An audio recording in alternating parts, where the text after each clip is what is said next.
Bismillahirrahmanirrahim. Assalamualaikum warahmatullahi wabarakatuh.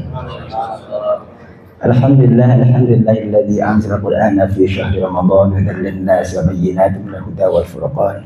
Allahumma shalli wa sallim ala hadha an-nabiyil karim wa ala alihi wa sahbihi ajma'in. Amma ba'd, fa qala ta'ala 'ala syaitanir rajim. Bismillahirrahmanirrahim. Wa nunazzilu minal Qur'ani ma huwa syifaa'un wa rahmatun lil mu'minin. Kami turunkan sebagian Al-Quran sebagai obat sekaligus rahmat bagi yang beriman, yang percaya. Wa la yazidul zalimina illa khasara. Keberadaan Al-Quran bagi orang yang zalim hanyalah menambah kerugian.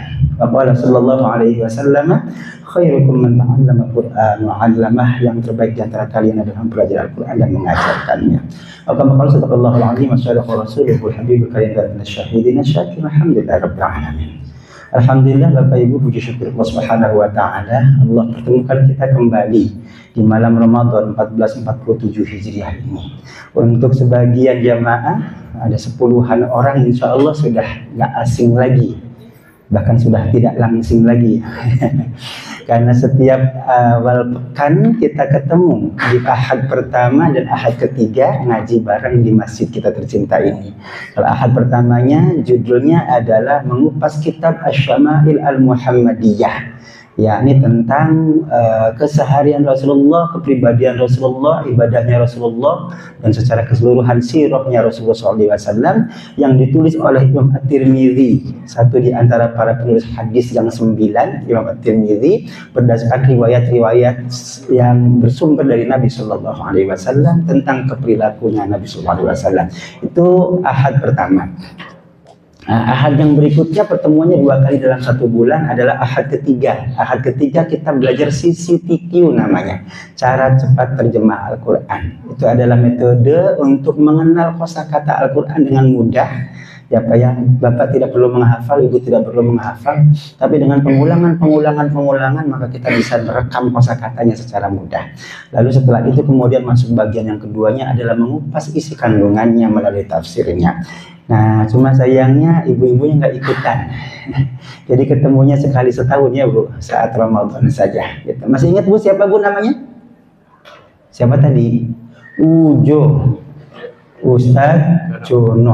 Biar gampang, Ujo. Dulu kenal Uje kan? Walaupun hidup 1000 tahun kalau tak sembahyang, apa gunanya?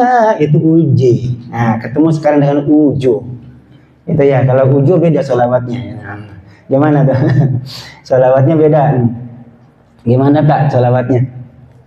Contohnya misalnya yang sering dijadikan guyonan kalau mulai itu ya, ya Rabbi bil Mustafa bil maqasidana ighfir lana ma madha wasi'al karami. Yo ayo pada ngaji, jangan sampai tinggalkan ngaji. Barang siapa tak mau ngaji, matinya jadi memedi. Ya Rabbi bil Mustafa bil maqasidana. Boleh pakai ighfir lana ma madha wasi'al karami. Yo ayo pada sholat, jangan sampai tinggalkan sholat. Barang siapa tak mau sholat, matinya loncat-loncat. Itu tabligh Bu, kayak tabligh. Baik, Bapak dan Rahmatullah, hari ini yang ingin saya sampaikan dan pesankan adalah apa yang sudah kita lakukan sesungguhnya setiap pekan yang ketiga, yakni belajar CCTQ, cara cepat terjemah Al-Quran. Bapak Ibu rahimahullah, ini fenomena. Dulu saya ngaji lebih dari 30 anak setiap malam di rumah bersama dengan istri gitu. Sekian tahun yang lalu. Anak-anak begitu tumbuh gede SD, lulus SD udah. SMP udah nggak mau ngaji lagi. Bahkan bukan anaknya yang nggak mau, emaknya nggak mau juga. Ustaz banyak banget PR-nya, udah ya nggak ngaji lagi tuh. Dianggapnya kalau sudah bisa baca Iqra selesai belajar agama. Bukan hanya belajar Al-Quran, bukan. Belajar agama seakan-akan dianggap selesai. Bapak Ibu, inilah ya rata-rata, maaf ya, fenomenanya jadi banyak. Majelis taklim, masjid, mushola, lingkungan. Rata-rata anak kita cukup dikenalkan dengan kata Al-Quran, bisa baca saja udah lancar. Apalagi sudah khatam dianggapnya sudah selesai. Padahal itu baru tahap paling mendasar, paling awal untuk mengenal Al-Quran. Bapak Ibu untuk belajar Al-Quran itu sekurang-kurangnya butuh 5 T. Apa tadi? 5 T. Bu, kalau dikasih 5 T sama suami kira-kira cukup nggak? Lebih ya. 1 T itu banyak Bu, 1000 miliar ya kan? Kalau 1000 miliar, maaf ini hitungannya. Kalau 1% saja, 1 T itu 1% berapa Pak? 10 miliar. Banyak banget itu. Ya kan? Nah, jadi kalau 5 T kira-kira cukup Bu? Cukup, insya Allah. 1 T-nya adalah belajar Al-Quran itu mesti 1 paling dasar tilawah. Yes, betul. Tadi ibu bapak mengajari anak kita saat TK, SD belajar ngaji, belajar Iqra, itu adalah T yang pertama, yakni tilawah. Apa cukup baca, belajar baca Pak? Tilawah itu dari kata tala ya, tilawatan artinya I follow. Ibu kenal hari ini IG ada followers, ya kan? Apa follow itu? Mengikuti. Talaya tilawah itu artinya mengikuti. Kenapa diterjemahkan membaca Ustaz? Karena orang yang membaca mengikuti huruf demi huruf, kata demi kata, kalimat demi kalimat, maka diterjemahkan sebagai membaca. Tilawah itu berarti mengikuti hurufnya, katanya, berarti bacanya teksnya memang. Dan membaca teks itulah yang kita lakukan melalui metode Iqra, melalui metode siapa lagi? Al-Barqi, metode Al-Baghdadi. Anak kita zaman sekarang nggak ada lagi pakai Baghdadi Pak. Zaman dulu kita tuh pakai Baghdadi. Tapi masih ingat Pak? Anak kita nggak dikenalkan alif, fathah, a, ba, fathah, ba, ta, fathah, ta, a, ba, ta. Nggak begitu lagi. Langsung bunyi juga a, ba, ta. Nggak disebut alif lagi. Beda sama kita dulu Bu. Pak, halo? Angkatan saya tahun 70-an, 80-an barangkali, bahkan apalagi yang di bawahnya gitu, masih pakai Baghdadi dari Irak. Yang pakai fathah-fathaan itu, jabar jeber itu Pak ya. Min fathah mata, fathata min domamu, matamu. Itu zaman dulu Baghdadi. Kalau sekarang anak kita namanya Iqra, sudah langsung bunyi. Ba, ta, dan seterusnya. Ini pertama, tilawah, harus bisa baca dulu. Bapak Ibu, kita nggak mungkin bisa baca Al-Quran dengan baik dan benar kalau nggak pakai tak yang kedua. Tadi 5 ta ya. Tak yang keduanya apa itu Pak? Tak yang keduanya adalah tajwid. Tak yang keduanya adalah tajwid. Kita nggak mungkin bisa baca Al-Quran dengan baik dan benar kalau nggak ngerti ilmu tajwid. Paling fundamental, hukum mati. Ada izhar, idgham, iqlab, ikhfa. Idghamnya ada 2. Idgham bi gunnah, idgham bila gunnah. Mesti menguasai itu. Walaupun mungkin teorinya tidak dikuasai, sekurang-kurangnya aplikasinya ketika membaca harus menguasai. Sebab tajwid itu mengaplikasikannya dalam bacaan hukumnya wajib. Walaupun tahu teorinya memang hukumnya sunnah. Kalau Bapak jadi guru memang harus tahu hukum-hukumnya. Ya, detail, ini non mati ketemu apa, hukumnya apa. Itu kalau kita jadi guru. Kalau membaca, minimal penerapannya wajib. Man yang qalibu bacanya mai, hukumnya apa? Nggak tahu Ustaz, nggak apa-apa deh nggak tahu. Yang penting bisa bacanya benar. Itu hukum yang tak yang kedua, tajwid. Bapak Ibu nggak bisa benar membaca Al-Quran kalau nggak pakai hukum tajwid. Bapak Ibu ini juga menjadi istimewa karena metode-metode tadi, Iqra, tilawati, qiraati, Baghdadi, itu zaman Nabi belum ada metodenya. Maka jangan alergi sama yang baru. Zaman Nabi orang Arab, ngajarinya beda sama kita, orang Jawa, ya kan? Orang Indonesia, gitu ya. Zaman Nabi belum ada yang namanya hukum tajwid, Bu. Ya, itu Al-Khalil Al-Farahidi penemunya. Kapan itu? Ratusan tahun sepeninggal Nabi. 200 tahun kalau nggak salah kisaran, abad kedua Hijriyah, sepeninggal Nabi. Jangan alergi dengan sesuatu yang baru, selama yang baru itu memang sesuai dengan perintahnya Nabi, sesuai dengan perintah Al-Quran. Suruh Iqra, bacalah. Bagaimana kita bisa baca kalau nggak pakai tajwid? Oh, berarti belajar tajwid hukumnya sama dengan perintah Iqra. Perintah membaca wajib, sama-sama wajibnya. Sebab ma la yatimul wajib illa bihi fahuwa wajib.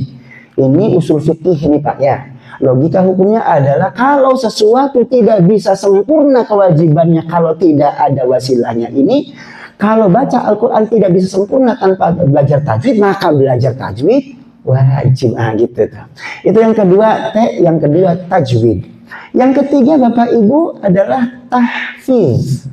Yes, betul. Anak-anak kita di boarding school, di sekolah SDIT, di sekolah-sekolah Islam ada tahfiz. Baca Al-Quran sudah dengan tajwidnya, hafalkan dikit-dikit. Pak, halo. Kalau orang lain, anak lain 30 juz, sekurang-kurangnya kita juz 30. Sekurang-kurangnya juz 30. Jangan sampai malaikat bosan nyatetnya. Kulhu lagi. Mohon maaf, bukan berarti nggak bagus, bukan. Tapi Al-Quran itu banyak, suratnya 114 surat. Kata malaikatnya, ngapain bacaan suratnya ini doang. Ya Bu ya, tuh jadi yang ketiga harus ada tahfiz. Yuk nambah hafalannya. Nggak apa-apa nggak 30 juz, sekurang-kurangnya juz 33. Yang keempat, tahfiznya itu pakai terjemahnya. Halo, banyak anak-anak kita ini koreksi ya Pak, autokoreksi untuk kita semua. Anak-anak kita banyak yang mondok, tahfiz segala macam, hafal doang. Kagak ngerti artinya. Sayang banget. Ya Pak.